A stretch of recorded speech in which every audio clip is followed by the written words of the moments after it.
L'info écho avec Capital.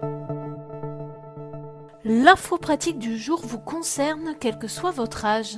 À partir de juillet, la Caisse nationale d'assurance vieillesse va ouvrir un service de rectification de la carrière. Cet outil vous permettra de signaler si certains éléments de votre carrière n'ont pas été pris en compte dans le calcul de vos droits. Il peut s'agir par exemple des jobs d'été. Il vous suffira alors d'envoyer une photo de votre bulletin de salaire pour que cet élément soit ajouté. Jusqu'à présent, la CNAV pouvait effectuer ces corrections, mais vous demandez généralement d'attendre 55 ans pour les effectuer.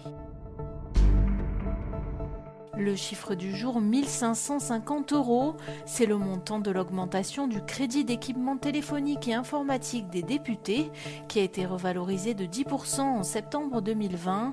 Passé inaperçu lors de sa mise en place, la hausse de cette enveloppe de frais s'ajoute à la récente augmentation de 15% de la dotation matérielle des députés, entrant en vigueur le 1er février. À l'Assemblée nationale, de nombreux députés se sont élevés contre ces mesures, jugées inopportunes en pleine crise économique. On comprend pourquoi. Le récent coup de gueule poussé contre les faiblesses de l'armée française a fait réagir le chef d'état-major de la Marine nationale.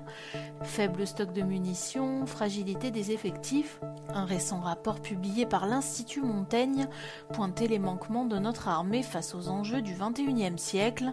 Face à ce constat, l'amiral Pierre Vandier a décidé d'appuyer sur l'accélérateur pour combler les retards pris ces dernières années.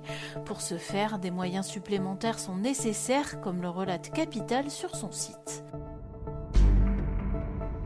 On termine avec la dernière recommandation de l'Organisation mondiale de la santé concernant le vaccin contre le Covid-19 d'AstraZeneca. Le comité d'experts de l'OMS a indiqué qu'il pouvait être administré aux plus de 65 ans, mais également être utilisé dans les pays où les variants sont présents. Ces recommandations interviennent alors que ce vaccin à vecteur viral, développé par le laboratoire britannique et l'université d'Oxford, a connu des déboires ces dernières semaines. Son efficacité ayant été mise en cause pour les personnes âgées de plus de 65 ans, faute de données suffisantes. C'était l'info écho avec Capital.